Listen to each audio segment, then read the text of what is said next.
The irony is I'm making a video about how to complete something while being creative, and I've restarted this video 8 times.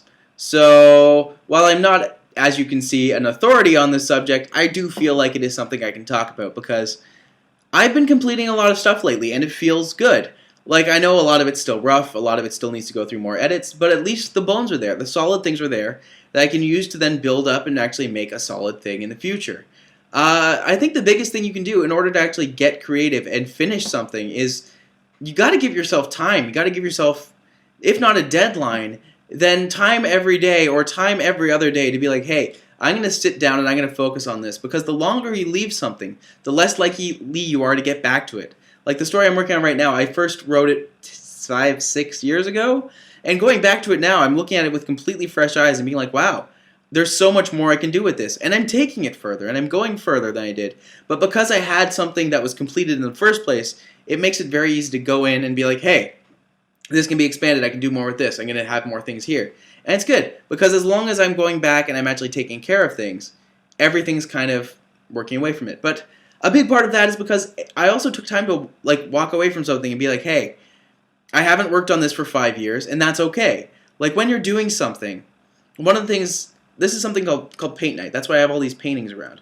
And like I have a lot of these paintings around. If you ever want any, I'm gonna have to do something with these eventually. But as you can see, like I have a lot of paintings. There's like another hallway back there that's just full of paintings and stuff that I've done for paint night. But when you do something for paint night, you're only given 2 hours, and a lot of people come in being like, oh, there's no way I can paint this in 2 hours. But guess what? I'm there, and I'm gonna teach you how to do it in 2 hours.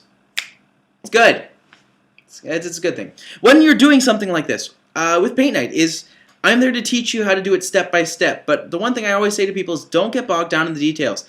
Details will take away from the final painting while you're still working on the base. You're going to have to go back over stuff. You're going to have to repaint things. You're going to have to like let things dry and take some time away from it. And that's okay.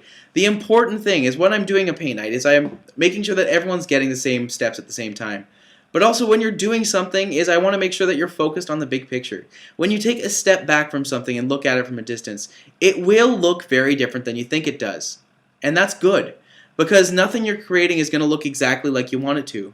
But if you can take that step back, you can usually see the parts that are really working and really not working.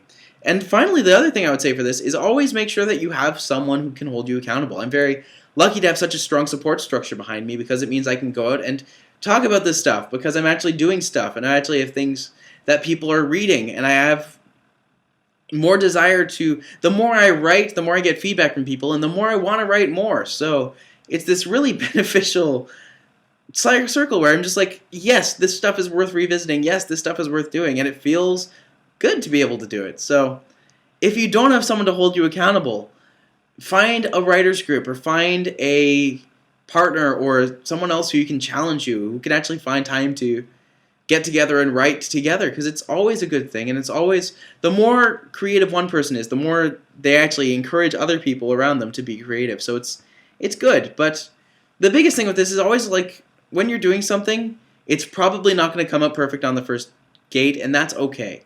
Like when you're failing, you're not really failing, you're just kind of making less mistakes in the future. So yeah, I don't know if that actually makes sense, but in my head it sounded better. When you're writing something or reading something or reading something, when you're writing or painting or acting or doing something like that, it's very easy to get bogged down and, you know, beat yourself up by not finishing something. But the important thing is if something's not working, it's totally okay to start over or to seek help for it. Or if you have a support structure behind you, then it's much easier to actually be able to get through things. Now, I know this is just a very vague and like totally random blurb about creativity and what it means to have finished something. So I don't know if anyone's actually going to find this helpful, but if you did, or there's something you're working on that you want help for, let me know, talk to me.